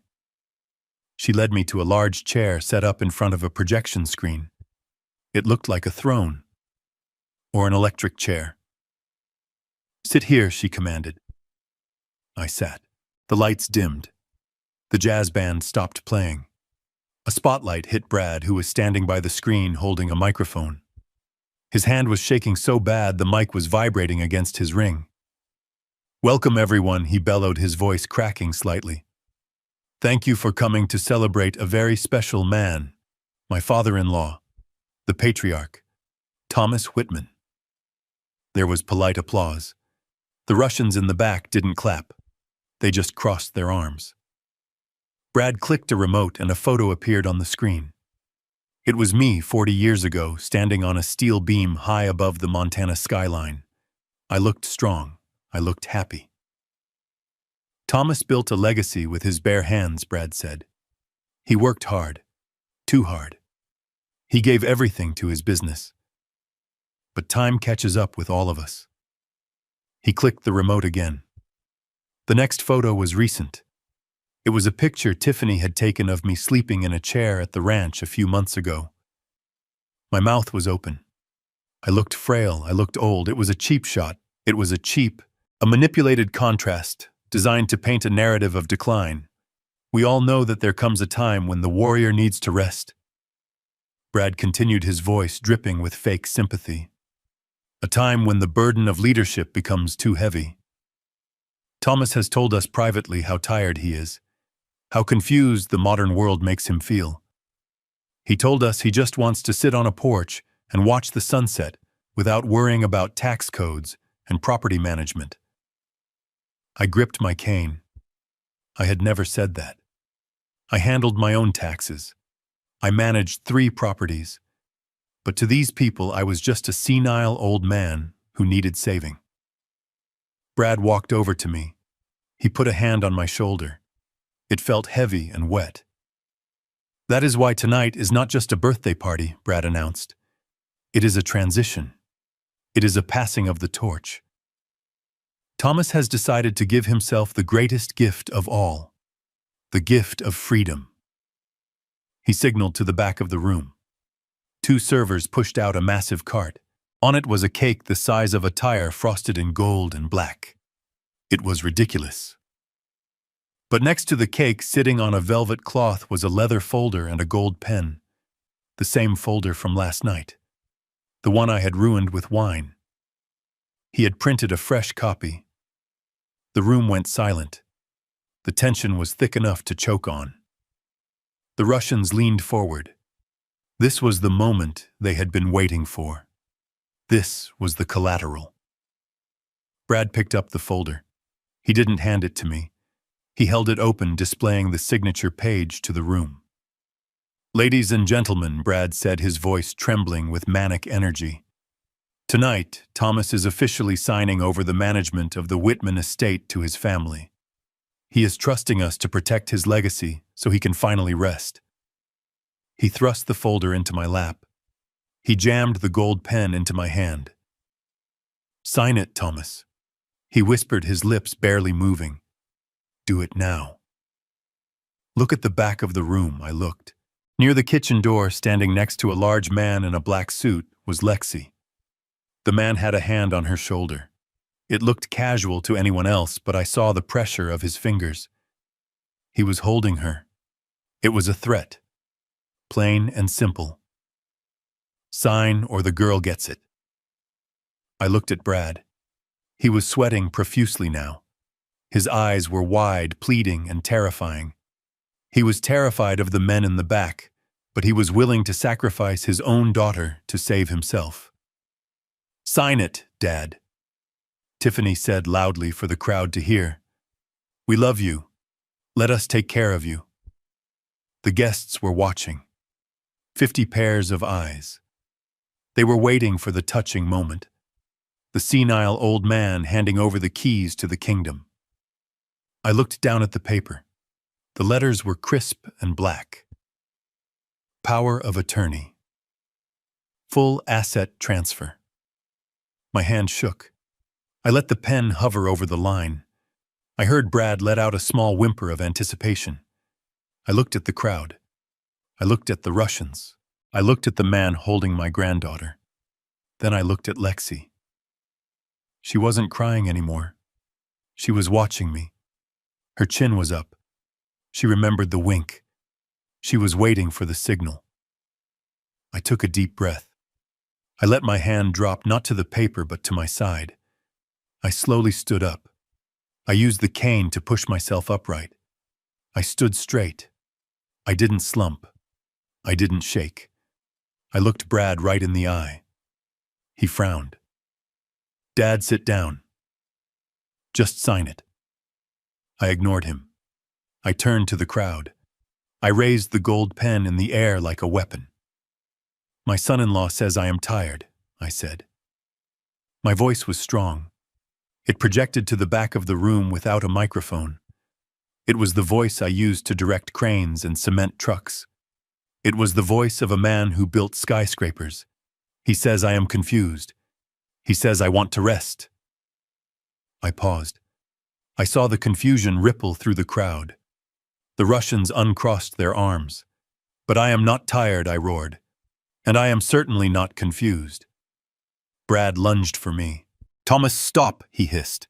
Sit down. You are having an episode. I sidestepped him. For an old man, I was fast. I swung the cane up and slammed it onto the cart next to the cake. The sound was like a gunshot.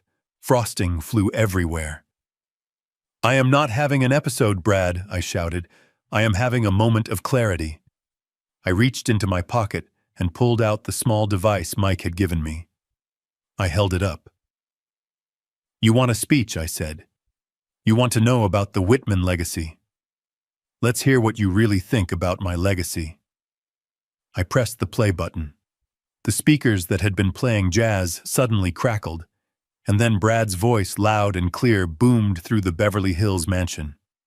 Lao jia chet tiet tao kan chu ki da chuk ngay mai.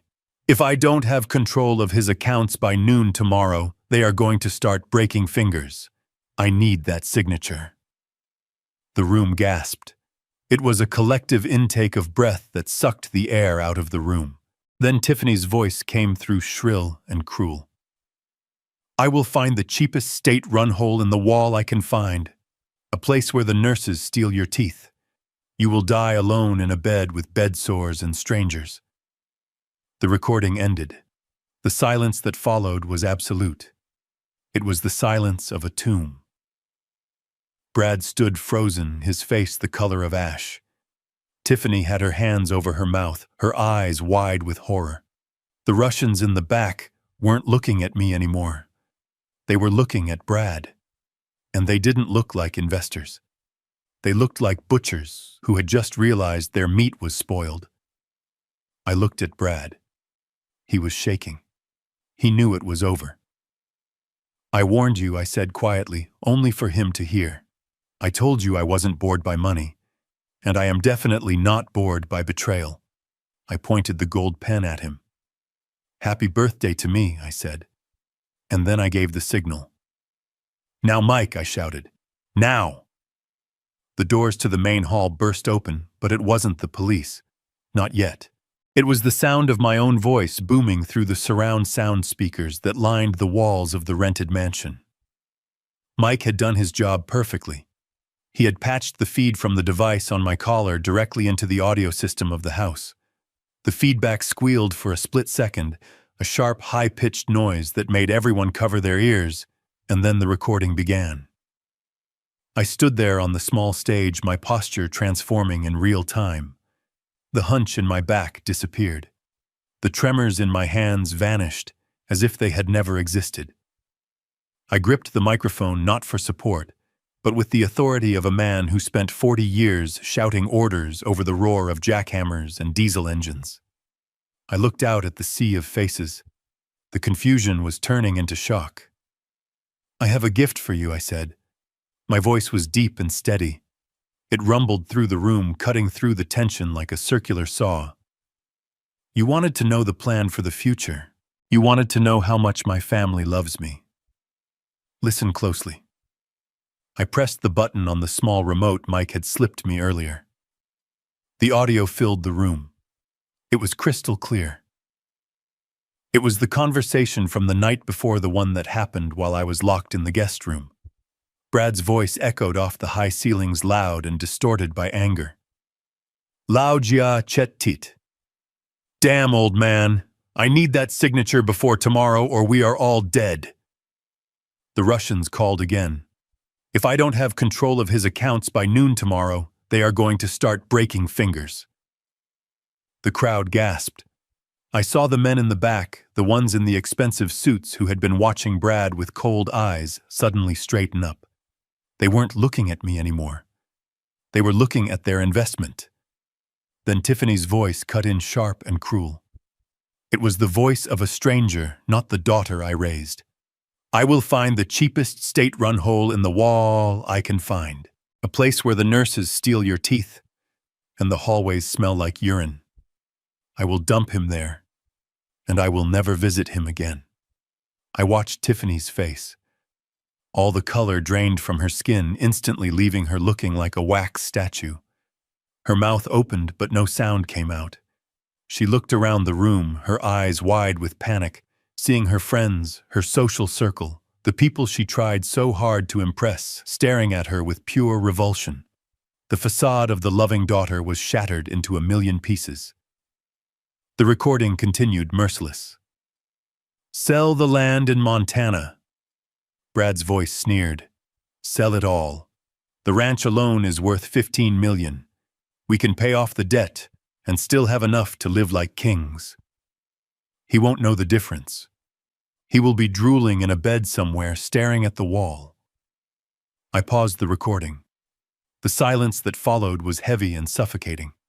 It was the kind of silence that happens right after a building collapses, before the dust settles. I looked down at Brad. He was standing near the cake, his face a mask of absolute terror. He looked at the speakers, then at me, then at the Russians in the back of the room. He realized the game was up. He realized that everyone knew. He realized he was a dead man. But panic makes people do stupid things. It makes them irrational.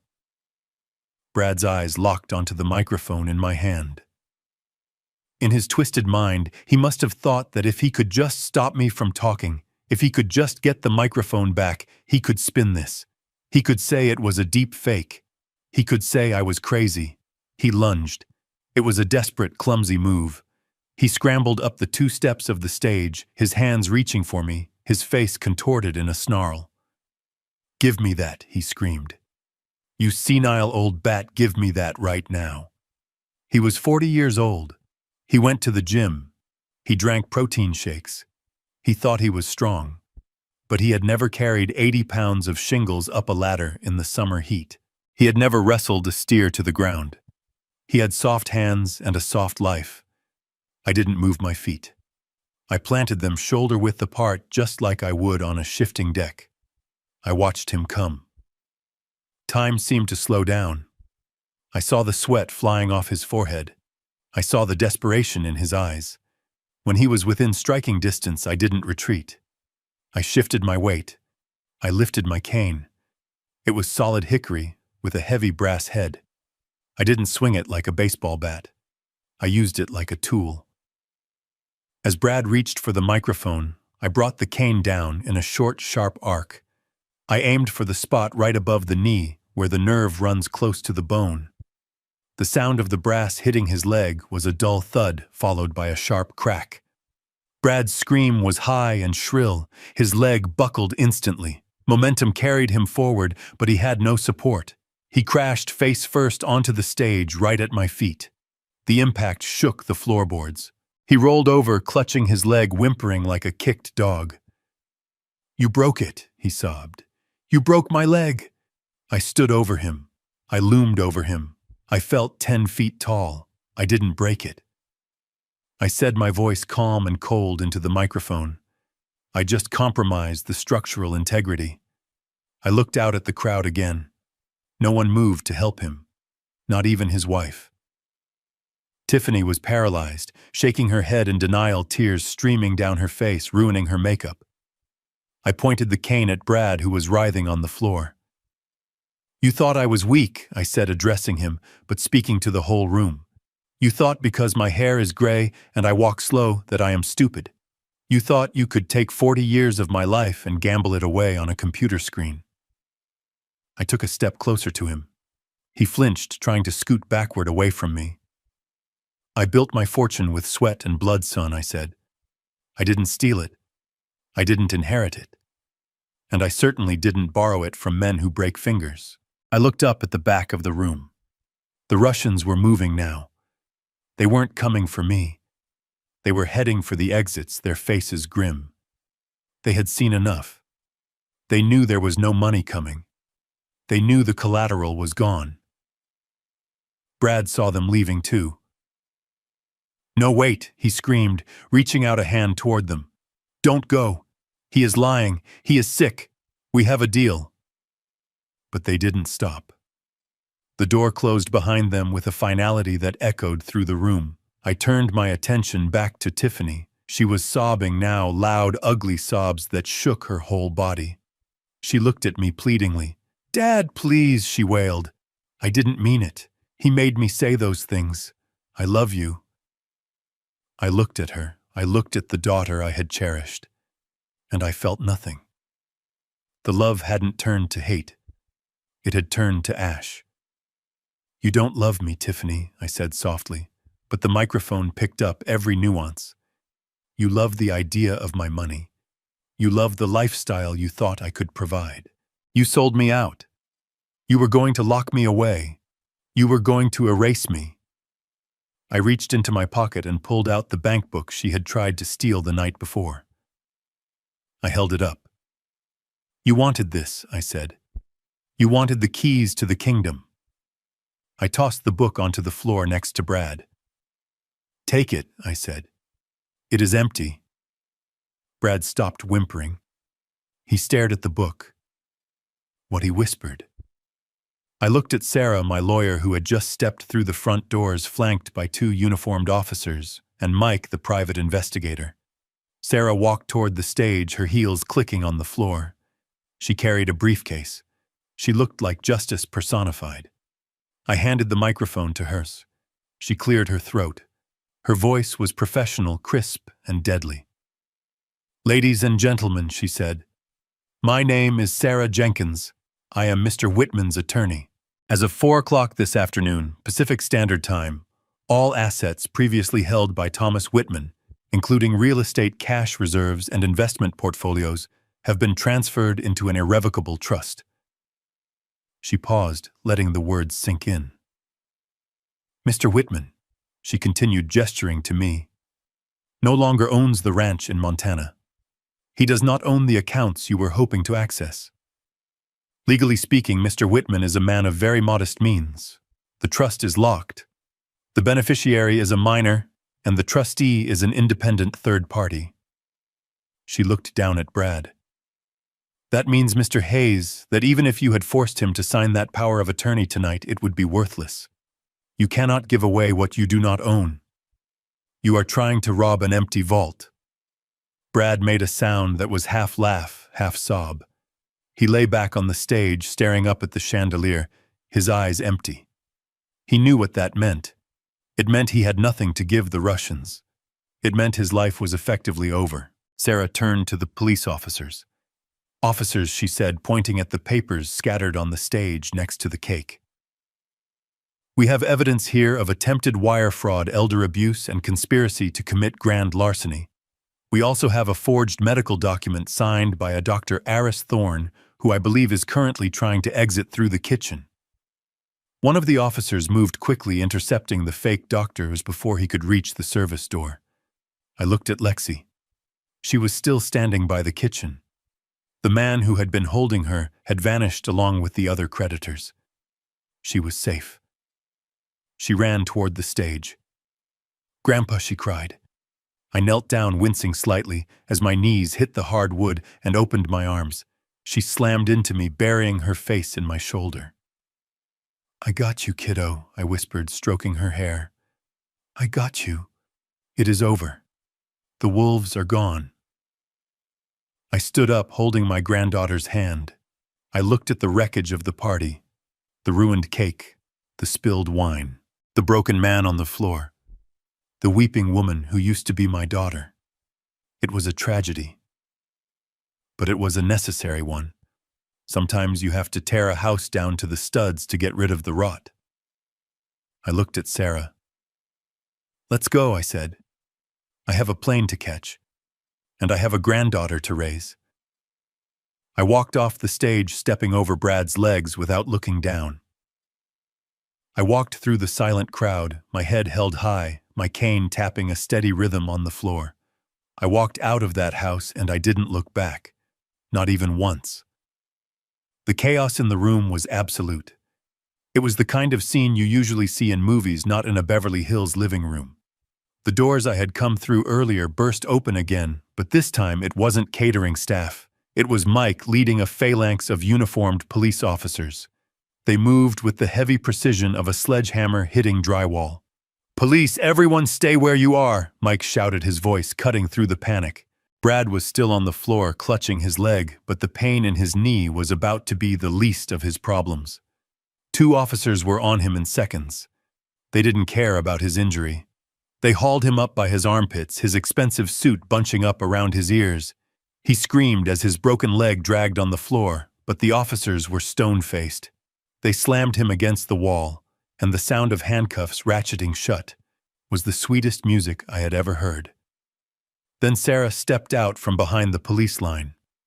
My lawyer from Montana looked out of place in this glitz, but she carried an authority that made the room go quiet. She walked to the center of the room, her heels clicking on the hardwood like a judge's gavel. She held up a blue folder.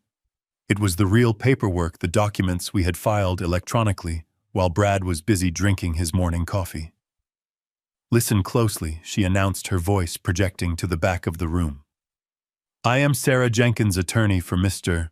Thomas Whitman.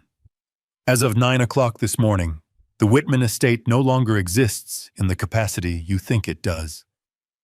She looked directly at Brad, who was sweating through his shirt.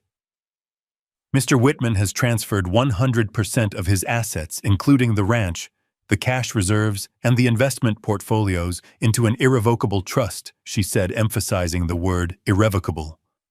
"The sole beneficiary of this trust is his granddaughter, Lexi Whitman." Brad's face went gray. "Irrevocable," he whispered. "That means," Sarah continued, delivering the final nail in the coffin, "that Mr. Thomas Whitman currently owns nothing. He has no assets to seize. He has no authority to sign over collateral. His signature on any financial document is legally worthless because he has no money to give. You tried to rob a bank that had already moved the vault." The air went out of the room. The few remaining Russian associates near the back door exchanged dark looks and slipped away into the night. They knew a lost cause when they saw one. Brad was alone. An officer stepped forward and read from a card. "Bradley Hayes, you are under arrest for federal wire fraud conspiracy to commit grand larceny and forgery of medical documents. We also have a warrant for your electronic devices regarding illegal offshore gambling." Brad started to sob. It was a pathetic, broken sound. He looked at Tiffany, pleading with his eyes. "Honey, call my dad. Call the firm. Do something." But Tiffany wasn't looking at him. She was looking at the caterers. She was looking at the event planner. She was looking at the 3 large men who had just walked in the front door, men who didn't look like police and didn't look like guests. They looked like creditors who had just realized their check was going to bounce. "Mrs. Hayes," the event planner said, stepping forward with a grim look. "The credit card on file was declined this morning. You said you would pay cash tonight. That is $50,000 in services. Who is paying us?" Tiffany backed away, her hands trembling. "Brad," she stammered. "Brad handles the money." The planner looked at Brad in handcuffs. "He isn't paying anyone, lady. You signed the contract. You are liable." Tiffany turned a circle, her eyes wide with panic. She saw the walls closing in. She saw her husband being dragged out the door. She saw the creditors circling like sharks. She realized the game was over. The mansion was rented. The money was gone. The lies had run out of road. Her eyes landed on me. I was standing near the fireplace, leaning on my cane with Lexi tucked under my arm. I was the only stable thing in her collapsing world. She ran to me. She threw herself on the floor at my feet, disregarding her expensive dress. She grabbed my knees, her fingernails digging into my skin through the fabric of my trousers. "Dad," she wailed. "Dad, please help me. You have to help me. They are going to take everything. They are going to put me on the street. You can't let them do this." I looked down at her. This was the woman who had riffled through my suitcase. This was the woman who had threatened to put me in a state home where nurses stole teeth. "Dad, save me," she begged, tears streaming down her face. "Just write them a check. You have the trust now. You have millions. Just pay them off and we can start over. I will be good. I promise." I felt Lexi stiffen beside me. I looked at my granddaughter. She was looking at her mother with a mixture of pity and disgust. I reached down and peeled Tiffany's fingers off my leg one by one.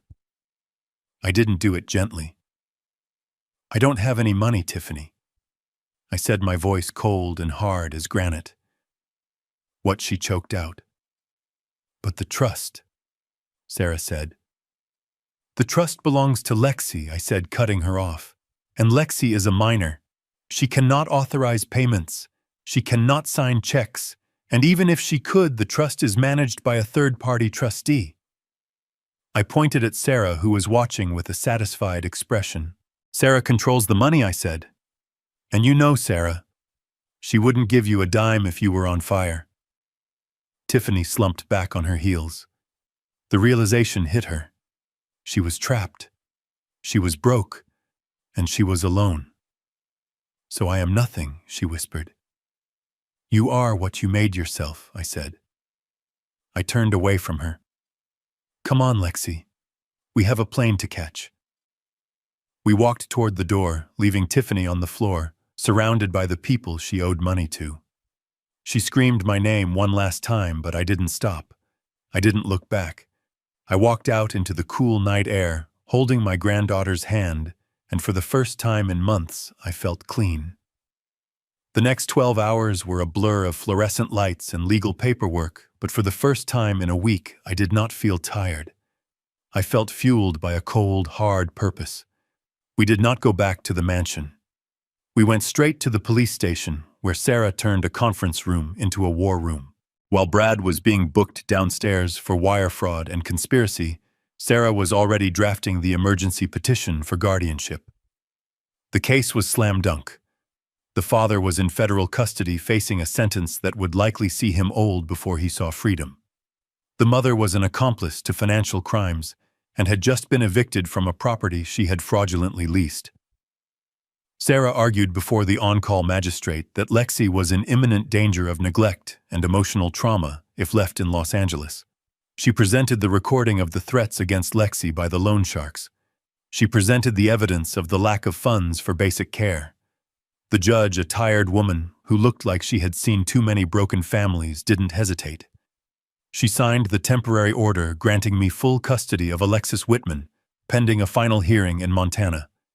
It was the fastest legal victory I had ever witnessed. It turns out that when you have the truth and a pit bull of a lawyer on your side, the system actually works. While we were handling the legalities, the inevitable collapse of Tiffany's life was happening in real time. Mike, my private investigator, kept us updated with texts that read like a grim police blotter. The event planner had pressed charges for theft of services. The catering company was suing. But the final blow came just before dawn. Mike sent a video file. It showed Tiffany standing in the driveway of that cursed mansion. A tow truck was backing up to the gray sedan she had been driving. It was a rental, and the credit card on file had just bounced hard. She was screaming at the driver, waving her arms, looking like a woman possessed. She looked disheveled, her expensive red dress torn at the hem, her makeup smeared across her face like a clown mask. She wasn't screaming for her husband. She wasn't screaming for her daughter. She was screaming about the car. She was screaming that she was a Whitman, that she had money coming. But the tow truck driver didn't care. He hooked up the car and dragged it away, leaving her standing alone on the pavement in the dark. Then her phone must have buzzed. Sarah told me she had notified the bank to flag all joint accounts associated with the fraud investigation. Tiffany's personal accounts were frozen. Brad's accounts were seized. She had no car, no home, no money, and no father to bail her out. I watched the video on my phone. I watched my daughter collapse onto the asphalt, weeping into her hands. A part of me, the part that remembered teaching her to tie her shoes, wanted to reach through the screen and help her. But the part of me that remembered her rifling through my suitcase, her voice threatening to put me in a state home, that part stayed cold. She had made her bed. Now she had to sleep on the pavement. We left for LAX at noon. I didn't call an Uber this time. Sarah arranged a town car. We rode in silence, Lexi sitting close to me, her head resting on my shoulder. She had fallen asleep the moment we got in the car, exhausted by the trauma of the last 48 hours. I looked down at her sleeping face. She looked so much like her grandmother. She had Catherine's nose. She had Catherine's strength, too. She had been the spy inside the enemy camp, and she had saved us both. When we arrived at the airport, I didn't stand on the curb waiting. The driver opened my door. A porter took our bags. We walked through the terminal not as confused tourists, but as people with a destination. I bought 2 tickets, first class. Not because I wanted to show off, but because my granddaughter deserved to sleep in a seat that turned into a bed. She deserved to be treated like the princess she was. We boarded the plane. The flight attendant offered us champagne. I accepted a glass for myself and a sparkling apple juice for Lexi, who was waking up as the engine started to whine. "Grandpa," she asked, rubbing her eyes, "are we really going home?" I looked at her. "Yes, honey," I said. "We are going home. To the ranch. To the mountains. To real air." She smiled. A real smile this time. "Can I have a horse?" I laughed. It was a rusty sound, but it felt good. "You can have 2 horses," I said. "We can afford it." The plane taxied to the runway. The engines roared to life, pushing us back into our leather seats. We lifted off the ground, climbing steeply into the California sky. I looked out the window. Los Angeles spread out below us, a grid of lights and concrete and smog. Somewhere down there in that sprawling mess was my daughter. She was probably calling lawyers who wouldn't answer. She was probably trying to pawn her jewelry. She was learning the hard lesson that I had tried to teach her for years. That money without character is just paper that burns. I looked down at the city, and I felt a strange sense of peace. I had come here a week ago expecting a party. I had come here expecting to be celebrated. Instead, I had been stripped down to the studs. I had seen the rot in the walls of my family. Most men my age would have crumbled. They would have signed the papers just to keep the peace. They would have accepted the service room and the pity. They would have chosen comfort over dignity. But I am not most men. I am a builder. And when a builder finds a structural failure, he doesn't paint over it, he tears it out. I had lost a daughter. That pain would never truly go away. It would be a ghost that walked the halls of the ranch at night. But I had saved myself. And more importantly, I had saved Lexi. I had pulled her out of the wreckage before the roof collapsed on her head. I looked at the glass of champagne in my hand. The bubbles rose in a steady stream. People tell you that 70 is the age to slow down. They tell you it is the twilight years. They tell you to sit in a rocking chair and let the world go by. They tell you to trust the younger generation to handle things. They are wrong. 70 isn't the time to rest. It is the time to take inventory. It is the time to look at your life and decide what is load-bearing and what is just dead weight. It is the time to clean house. I had spent 40 years building structures of steel and concrete. But this week I had done my most important work. I had demolished a lie. I had cleared the site. And now had a clean foundation to build something new for Lexi. The pilot's voice came over the intercom announcing our altitude. We were above the clouds now. The sun was shining bright and clean. I raised my glass to the window, to the horizon, to the future. "Here is to the demo crew," I whispered. I took a sip of the wine. It was crisp and cold, and it tasted like freedom. I turned to Lexi, who was already browsing movies on her screen. "Hey, kiddo," I said. She looked at me, taking off her headphones. Yeah, Grandpa. I reached over and squeezed her hand. When we get back, remind me to change the locks on the ranch. She grinned and squeezed my hand back. You got it, Grandpa, she said. I leaned back in my seat and closed my eyes. The hum of the engines was a lullaby. For the first time in a week, I wasn't watching my back. I wasn't counting exits. I was just Thomas Whitman, a man who had cleaned up the trash and was finally going home. And as the plane banked north toward Montana, I let myself smile, a real, genuine smile. Because the best revenge isn't anger. It is living well and leaving the parasites behind. And I intended to live very well indeed.